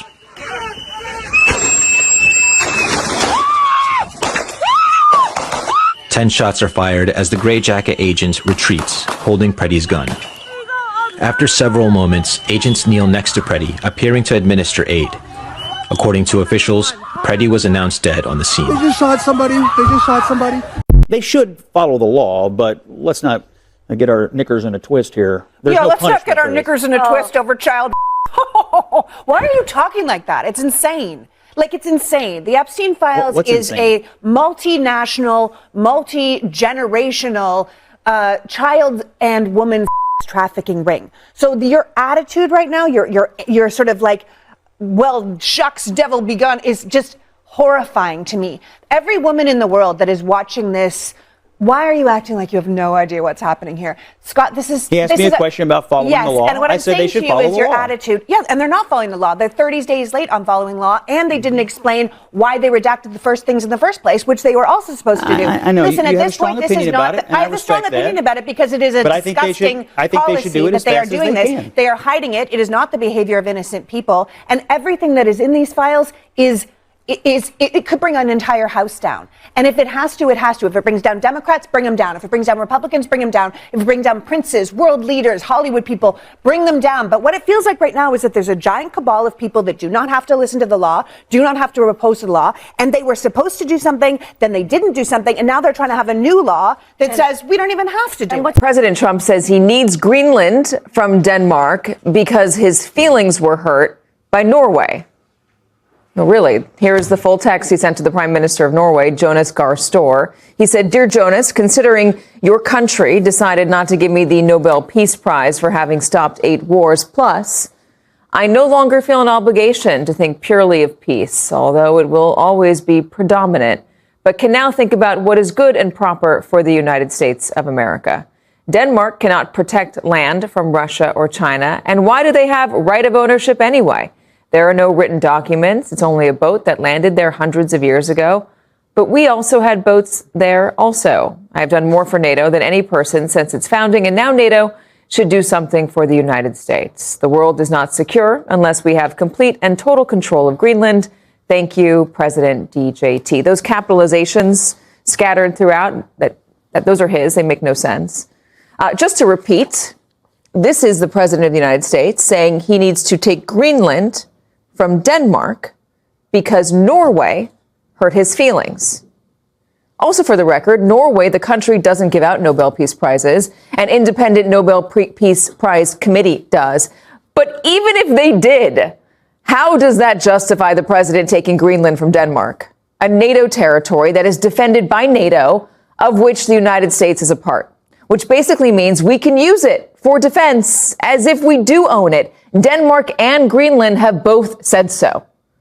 No matter, President Trump says that if any of our European allies try to stand in his way, he's going to tariff them all over again. How's another 10% feel, he's now declaring?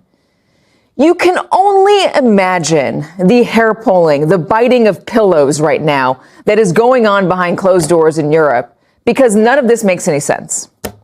Here's Prime Minister Keir Starmer trying to put a stiff upper lip on it. Alliances endure because they're built on respect and partnership, not pressure. That is why I said the use of tariffs against allies is completely wrong. It is not the right way to resolve differences within an alliance. Honestly, they must wake up every day and wonder if this is the reality that they're living in or if they just are living in the upside down or something right now, because none of this makes any sense. What happened when she was arrested and detained by ICE? My name is Patty O'Keefe. On Sunday, this past Sunday, January 11th, myself and my good friend Brandon Seguenza were violently arrested and detained by ICE. During that encounter, we had an ICE agent spray pepper spray into our windshield vent. They then broke our windows, dragged us out of our vehicles, handcuffed us, and put us in separate cars. On the way over to the Whipple Detention Center, I was taunted, mocked. Also, on that same ride, one of the agents said that you guys got to stop obstructing us. That's why that lesbian bitch is dead. Speaking about Renee Good, I think it's important, though, that people know that this is what agents are saying. When we got to the detention center... Can you pause it for a sec?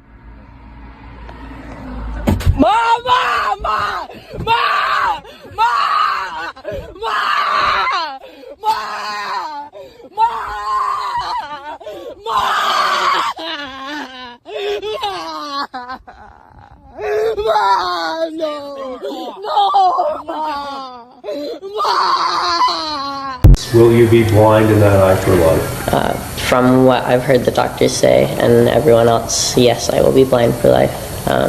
They said my globe was ruptured. I had My lower lid was like cut up, and they had to take skin from my temple to fix it. There's a lot to it. I don't remember all the things that they said. I have fractures in my skull that they can't fix, and I can't sneeze or cough because it's dangerous too. I remember also when I shot, there was pepper in it, and I had pepper down my throat. It made it hard to breathe for a long time. They pulled a piece of plastic the size of a nickel out of my eye. They said I had shards of metal, glass, and plastic all throughout my eye and behind my eye and in my skull. And they also said that I had a piece of shrapnel metal about a few millimeters away from my carotid artery. And they said it was a miracle I survived, because if it got any closer, if it hit that, I would have died that night. Just spitballing here, but maybe, just maybe, giving masks, guns, and a $50,000 sign-on bonus to America's angriest basement incels was going to result in a homicidal catastrophe. The "he was a father" crowd is awfully quiet about the mother that was murdered at the hands of our own government. Notice how quickly the "don't tread on me" crowd has shifted to comply or die and supported an extrajudicial death penalty for not instantly bowing to authority. Right-wingers, Nicolas Maduro is a tyrant who murders his own people. Also right-wingers, federal law enforcement has the right to kill any American who disobeys orders. Protesters set up a memorial for Renee Good, the mother of 3 and U.S. citizen who was shot 3 times in the face by ICE, and then ICE responded by stomping on the memorial candles. If a Honda Pilot going less than 1 mile per hour causes you to fear for your life, you probably shouldn't be given a gun. Hot take, you are allowed to flee from unidentified masked men who are pointing firearms at you. Just weeks into the new year, the Trump administration has surged ICE agents to American cities, overthrown a foreign head of state, threatened a military takeover of Greenland, and rewritten the history of January 6th. As Liz Landers reports, the administration has rolled out a campaign across departments that draws on images and ideas borrowed from right-wing and white nationalist circles. From the U.S. Department of Labor, a message. One homeland, one people, one heritage. Remember who you are, American. It's a video that appears to be part of a campaign now ramping up to sell the administration's efforts to the American people. For example, calling on potential ICE recruits to, quote, defend the homeland from outsiders while featuring heroic images of white men, often from a bygone era. Then there's this tweet from Friday, an ICE recruitment ad featuring the turn of phrase, "We'll have our home again," plastered over an image of a man on horseback and a stealth bomber flying in the distance. That's a reference to the song "We'll Have Our Home Again," a white supremacist anthem favored by the Proud Boys. Oh my God, we'll have our home again. My God, we'll have our home. Another image tells supporters to, quote, trust the plan, the slogan of the right-wing conspiracy theory known as QAnon, which posits there's a global cabal of pedophiles and deep state actors trafficking children, and that Trump is fighting it. It's also a movement heavily involved in the insurrection on January 6, 2021. Last week, the Trump administration published a new website rewriting that history to blame Democrats for security failures that day and to justify the president's pardoning of more than 1,500 defendants. Weighing in on another era, last week President Trump also sat for a lengthy interview with the New York Times. He was asked about the civil rights movement and told reporters that while the landmark legislation did some good things, he said, quote, it also hurt a lot of people that deserve to go to a college or deserve to get a job were unable to get a job. So it was a reverse discrimination.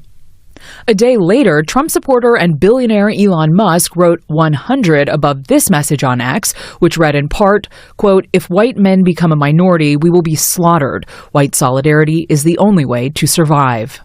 That's known as the Great Replacement Theory, popular in white nationalist circles that falsely claims the white population is being intentionally replaced by non-whites. For the PBS NewsHour, I'm Liz Landers. For more context on what some of these images and posts mean and why the Trump administration is using them, we turn now to Cynthia Miller-Idris, director of the Polarization and Extremism Research Innovation Lab at American University. Welcome back. Thanks for being here. Thanks for having me. So we've seen some of these messages before, but this ramping up of their delivery and from multiple official administration accounts, what does all of that signal to you at this point, nearly 1 year into this administration? Yeah, it does feel like a turning point in the propaganda campaign, if you will, in the shift to try to change people's minds about what's happening. I think they feel we're at a moment when ICE has a 57% disapproval rating, I heard today, where it's the second least liked federal agency, only after the IRS. And so, we have a moment when the American public is seeing what's happening, are watching abuses, are watching cell phone video, especially the recent murder of a protester. That, I think, is why we're seeing this kind of campaign to try to position what ICE is doing as in the public interest, as safety, and of course with a lot of dog whistles, or sometimes not even dog whistles, making racist and conspiratorial claims about what would happen if they don't do it. Let's take just a closer look at some of the examples that Liz was just citing there, because some people will look at this and say, I don't see anything wrong with this. There's the painting, for example, this 1870s painting called American Progress, was posted by Homeland Security. It features a sort of manifest destiny tableau. It talks about a heritage worth protecting. Why is that significant? Why this reliance on this sort of old imagery and this messaging, this language? Yeah, so, propaganda messaging relies on people's memories of other images that they might associate with positive things even. So we'll see even terrorist groups use things like civil rights iconographic messaging or women's rights iconography to sort of position themselves as a liberating force from oppressors. We see in that particular image not just a woman flying over, a white woman carrying a textbook, right? A really interesting part that is known as a kind of education is going to lead the way. We're going to claim what we can about knowledge and make sure that people believe as we claim more space at a moment when we're also invading Venezuela and making threats about Greenland.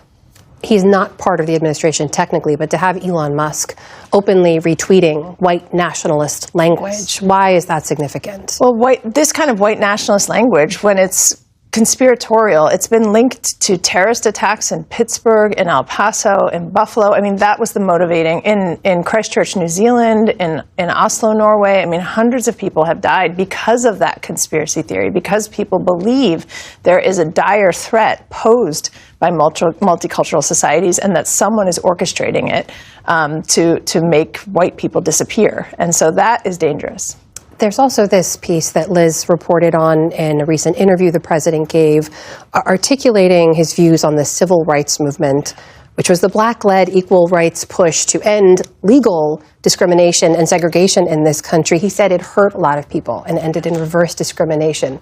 What does that tell you about where these ideas are coming from and how they're making their way to the President of the United States? Yeah, I think I think we're seeing several different things in that statement. I think one of the things we're seeing is an unedited version of a belief system that has possibly always been there. It's not just new advisors, suggesting something. It is a belief that white men are losing ground and that something has to be done to restore male standards, as we heard the Secretary of Defense say recently to the military, or Mark Zuckerberg, that what we really need is masculine energy in the corporate sector, right? So these kind of gloves are off, right? There's no more hiding those kinds of statements. And I think President Trump is an example of someone who has always believed that kind of thing and is now feeling more emboldened or empowered to say it.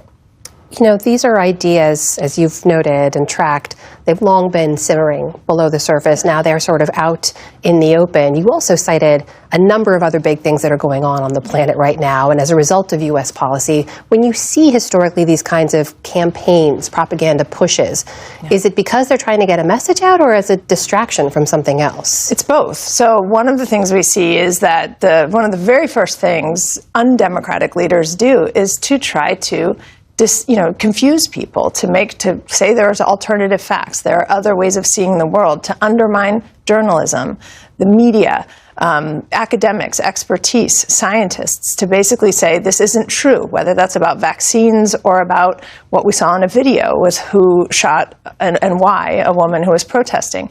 So that kind of confusion. It's what Hannah Arendt said about the Nazis, that when you get people to stop knowing what's true and false, it's very easy for them to stop knowing what's right and wrong. And so I think that's one of the first things we see, is that confuse, and then flood the zone with a lot of different things happening all at once. Cynthia Miller-Idris of American University, thank you for being here. Really appreciate your time. Thank you for having me. Really, you fucking punk? That's what you're gonna fucking do? What? What? Do you know what the fuck is that is for? What is that for? Back up. What is that for? Back up. What is that for? Back up. You're gonna push me? What is that for? Back up. What was that I for? don't give a fuck. You don't give a fuck about her? Back up. This is why we're here. Back up. This is why we're here. Back up. What's her name? Renee Good? Back up. And you fucking, that's a memorial to her. That's a memorial to her. No, it's good. You're a fucking coward. Fuck you guys. You're a You piece guys of are shit. Nazis. You fucking shame proud on of yourself? you guys. Fucking shame on you guys. You're a fucking punk. Really? Go and put your fuck. That's what they fucking want to do. Have a good time with each other, guys. You're a little bitch. Fuck you guys. I'm that fucking badge. You're a coward, you little cock. You're going to hell.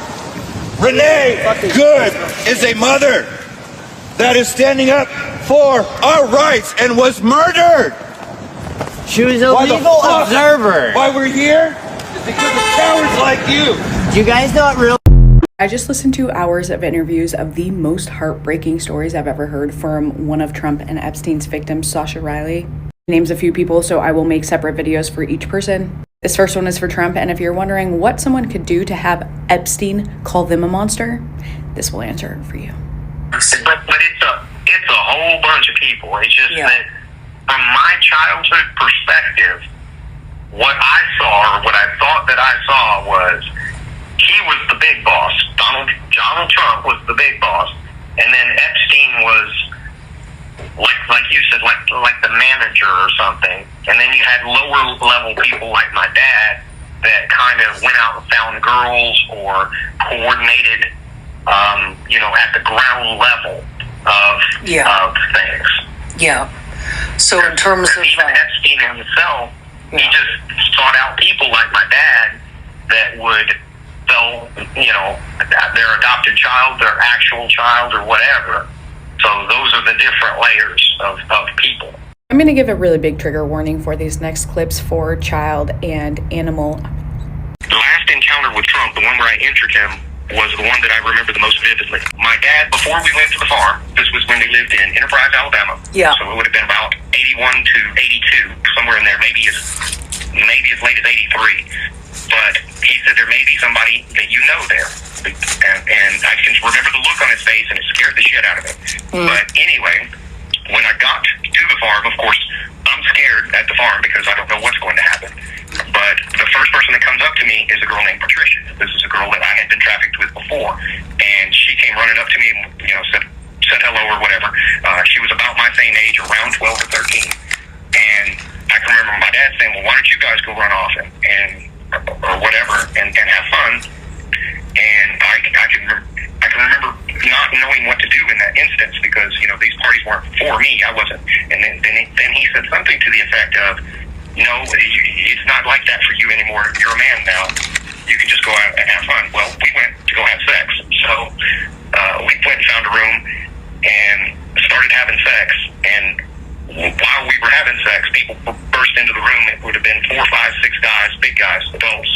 At least one of them had a gun. I think 2 or 3 of them had guns. But they came in, they assaulted her, they beat on her, and then they shot her while she was still in the bed. They didn't beat or assault me, but what they said was, if you don't do everything that the next person coming in here wants, we're going to shoot you just like we did her. And I can remember them having like an argument because they shot her in the bed and then they had to go find another mattress. Well, that's when Trump came in. So that's why I remember him so vividly. And it was at that point I had already decided they're probably just going to kill me anyway. I'm going to take him with me. And I tried, but I did not. when Trump assaulted you, so sexual assault and physical assault? Yes.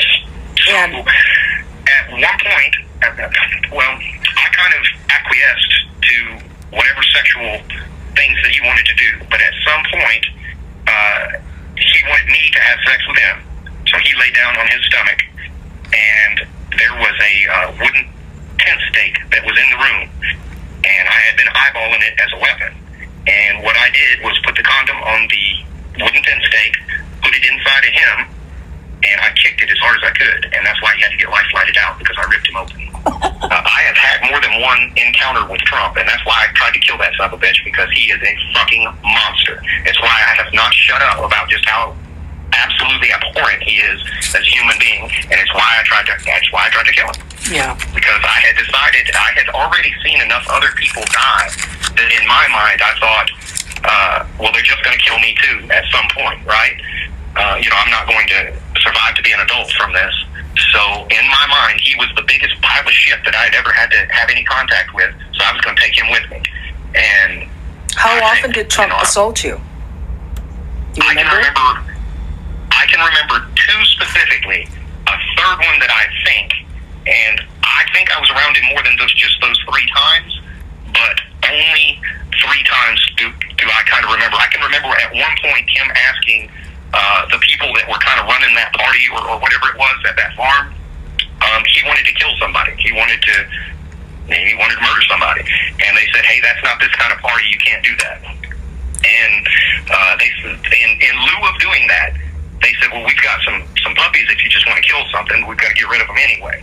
So I can remember him taking those puppies one by one, and like he snapped one of the puppies' necks, he cut one open and let it just howl and writhe in pain while it died, held one under some water to kill it. He wanted to kill those puppies in whatever gruesome way, to experience, I guess, seeing them suffer in different ways. What his kink is, I guess if you want to call it that, is watching people suffer. He likes to destroy people physically, mentally, during the process of the assault. That's why he stands out so much in my memory. And it's physical pain, and then it's also, degrading and all of that. But his thing was to just try to destroy human beings to the utmost that he could possibly do it. I was exhausted. I couldn't fight back, and he sat on my chest and would choke me until I was unconscious. And each time that he did it, he'd say, I'm going to kill you. And then he would choke me until I was out. And, he did that, half a dozen times or however many times. And I can remember him saying, I thought I killed you that time. I'm really going to do it this time. And then choke me again. So he would just do that over and over again until he got bored of it. In the moment, you think you're going to die. Yeah. And that's the experience that he wants to see the fear in another human being's eyes that thinks that he's killing him, Yeah. But looking back, I just think he was just torturing me. I think had he wanted to kill me, he could have. He could have just kept choking me until I was gone. Because I did get choked until I was unconscious. I don't know, as many as half a dozen times, maybe more. That's the type of thing that he would do, or worse. I believe, I wouldn't swear to this, but I believe that on that instance, my dad had told him, hey, you can't bust him up, you can't break stuff, because all his CPS bullshit. Lastly, as a disclaimer, this is all alleged right now, so I'll let you use your discernment. It is so hard to sit here sometimes because I didn't come to Congress to write laws or to do things that are hurting people. I'm just asking if there's any decency or heart or courage on that side of the aisle. The fact that a woman was killed, she was shot in her head, and y'all are pretending like nothing happened. I remember when Charlie Kirk got killed. Do you remember what our response was? Our response wasn't to sit there and pretend like it was okay. Is it okay because you have a badge? Because the last time I checked, allegedly no one is above the law. Can y'all not just have a little bit of courage and humanity? A child.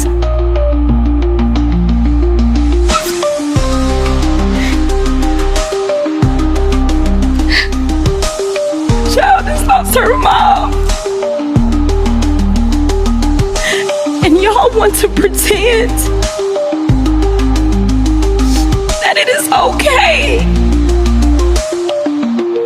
I am asking if there is anyone that will stand for the very people that elected us and sent us to Congress. You tell us things like, well, the immigrants are bad, and so we got to get all these bills because the immigrants are the ones that are causing the harm, they're bringing the crime. The mayor of Minneapolis told y'all to get the fuck out. Yet y'all are the ones, it is this administration that is bringing crime to their streets. That's what's happening. It's the third incident where somebody has dropped an F-bomb in this committee, including the video. I'm sorry. Including the video that we had to watch earlier. Are your princess ears okay? Is it profanity? The princess ears are House of Representatives. The committee. You are about the fact that a woman. Are you House of Representatives. The gentlelady. Are we offending your princess ears? Are they that soft? All members will. Maybe some of the kids out there. Mr. Chairman, it is the gentlelady. You're killing them. I am not sure why I'm bothering to make this video, since it's probably not going to change anybody's mind who is a part of the MAGA world, since it seems like nothing that he does takes away their support.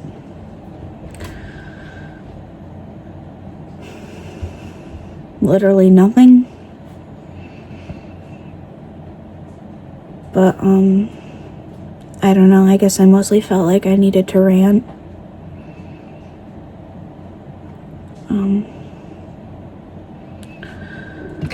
Yeah, I genuinely don't know what to do currently.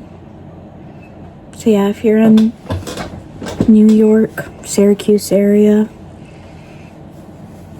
and you know of any protests or volunteer groups nearby, DM me on Instagram about it. I would like to support. I've been trying to find stuff on Facebook for the Syracuse area, but I always see stuff after they happen, not when they're happening.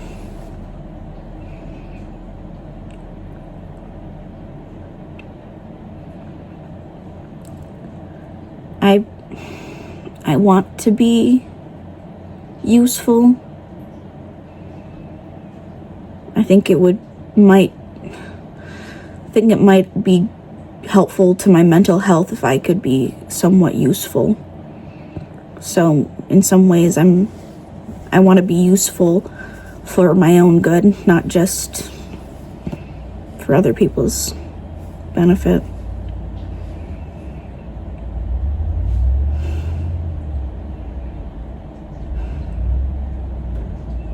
So yeah, that's me crying my liberal communist tears.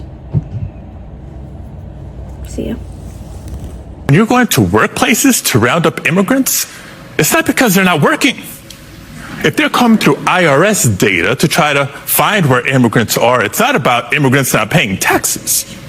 When they're going to courthouses to entrap immigrants who are showing up to their court hearings, it's not that they're not doing it, the right way. And all this because of the demands of a guy with 34 felony convictions? It's clearly not about the rule of law.